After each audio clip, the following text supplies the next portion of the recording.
Ladies and gentlemen,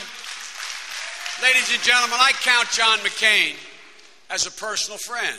I've known him since before he became a United States Senator. If he needed my personal help, I'd go. He served our country bravely, nobly. But folks, America needs more than a brave soldier. They need a wise leader.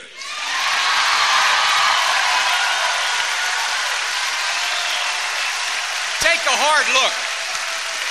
hard look at the positions John McCain has taken over the last 26 years of his career on the economy, on health care, on foreign policy. And you'll see why I say that John McCain is just 4 more years of George Bush. And I'm not looking for an applause line. This is deadly earnest.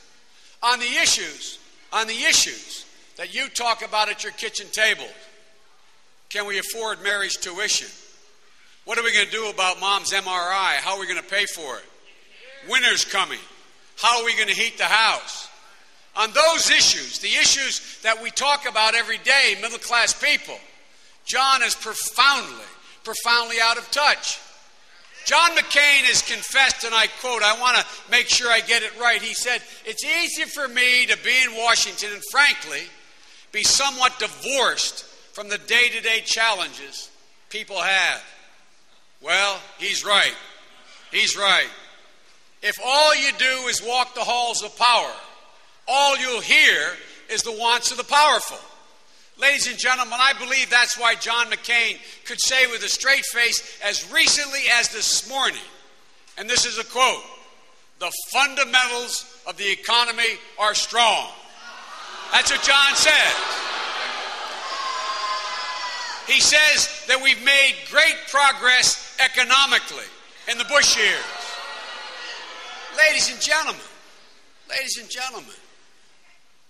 I could walk from here to Lansing and I wouldn't run into a single person who thought our economy was doing well unless I ran into John McCain. Folks, John just doesn't get it.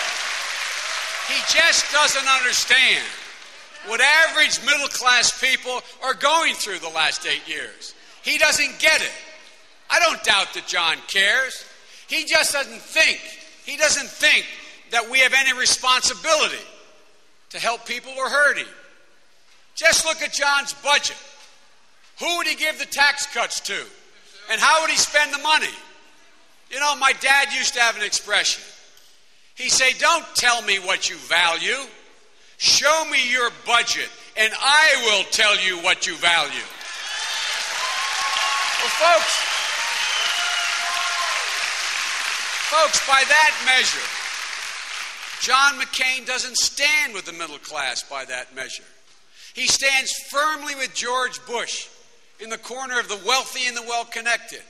He stands with the CEO of ExxonMobil, who a year ago was testifying before my Judiciary Committee. And when I asked him, "Do you need the $2 billion in tax breaks you've just been given to drill for oil?" he looked at me and his jaw quivered. I said, "Sir, you're under oath." And his response was, No, we don't need it." Well, John McCain not only supported that tax cut, John McCain now wants to add $4 billion in new tax cuts for the ExxonMobils of the world and the wealthiest Americans. Look, folks. In addition to that, John's proposals, as he misrepresents ours, John's proposals call for an additional $300 billion a year in tax cuts over the next 10 years each year for corporate America and the wealthiest among us. Folks, I promise you, there is simply no daylight between John McCain and George Bush, at least none that I've been able to discern.